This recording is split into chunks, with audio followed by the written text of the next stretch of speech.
Hello மக்களே, இப்போ PO எக்ஸாமுக்கு ப்ரிப்பரேஷன் ஸ்டார்ட் பண்ணியிருக்கேன். என்னோட ப்ரிப்பரேஷன் ஸ்டார்ட் பண்ணுறவங்களுக்காக இன்னுமே ஸ்டார்ட் பண்ண முடியாமல் ஒரு எப்படி ஸ்டார்ட் பண்ணுறதுன்னு தெரியாமல் நிறைய பேர் இருக்காங்க. நான் ஒரு குட்டி ஸ்ட்ராட்டஜி யூஸ் பண்ணியிருக்கேன். இப்போ நம்ம என்னென்னா ஒவ்வொரு சப்ஜெக்ட்டுக்கும் இத்தனை டேஸ்னு நான் பிரிச்சுருக்கேன். இப்போ எனக்கு 5 சப்ஜெக்ட்டு ஒரு நாள் படிக்க முடியாது. நான் ஒவ்வொரு சப்ஜெக்ட்டுக்கும் இத்தனை நாள் அப்படின்னு பிரிச்சுருக்கேன். மொத்தம் 116 ஒரு 116 நாள் நம்ம தொடர்ந்து படித்தோம்னா கண்டிப்பாக அந்த எக்ஸாமில் நம்மளால் அச்சீவ் பண்ண முடியும். ஓகேவா? எதுக்கு இப்போ நான் எத்தனை டேஸ் பிரிச்சுருக்கேன்னு சொல்லிட்டு உங்களுக்கு தெளிவாக காமிச்சிருக்கேன் பாருங்கள். தமிழுக்கு ஒரு 14 டேஸ் பிரிச்சுருக்கேன். சோஷியல் சயின்ஸுக்கு ஒரு 20 டேஸு. அதே மாதிரி சயின்ஸுக்கு எனக்கு வேர் டு ஸ்டடி நான் ஒவ்வொன்று பிடிஎஃபாக உங்களுக்கு அப்லோட் பண்ணுறேன் ஒவ்வொரு வீடியோவுக்கு கீழே.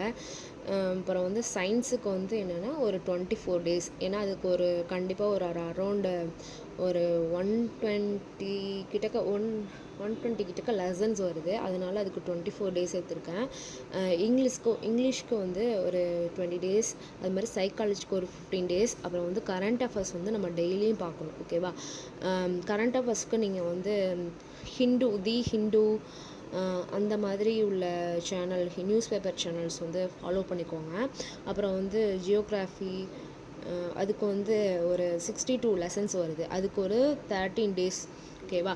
அதே மாதிரி மேக்ஸுக்கு ஒரு 10 டேஸ். ஓகேவா? இப்போ நான் என்னன்னா கிளியராக இப்போ தமிழோட வேர் டு ஸ்டடி இதுக்கு கீழே அட்டாச் பண்ணுறேன். ஓகேவா? அதே மாதிரி ஒவ்வொரு வீடியோக்குள்ளேயும் ஒவ்வொரு வேர் டு ஸ்டடிஸ் இருக்கும். நான் அதே மாதிரி என்னென்ன நீங்கள் கிளாஸஸ் தேவைப்படுதுன்னு நீங்கள் கேட்டிங்கன்னா அதுக்கேற்ற மாதிரி இப்போ நீங்கள் தமிழ்லேயே தமிழ் நிறைய பேருக்கு ஈஸியாக இருக்கும். நிறைய சேனல்ஸ் இருக்குது அதுக்குன்ட்டு. நீங்கள் ஒவ்வொரு டாப்பிக்கும் ஒவ்வொரு இதையும் எடுத்து பார்க்கலாம். இல்லைன்னா நான் கிளாஸ் வேணும்னா சொல்லுங்கள், நான் அதுக்கு எடுக்கிறேன். மேக்ஸ் நான் மேக்ஸ் மேஜர் தான். ஓகேவா? அதனால் நான் மேக்ஸ் கிளாஸ் ஈஸியாக எடுத்துருவேன். பார்க்கலாம். இப்போ இந்த 116 நாள் நம்ம நல்லா படிச்சிட்டோம்னாலே ஆல்மோஸ்ட் ஒரு 120+ நம்மளால் மார்க்கு ஸ்கோர் பண்ண முடியும். ஓகேவா? தேங்க்யூ.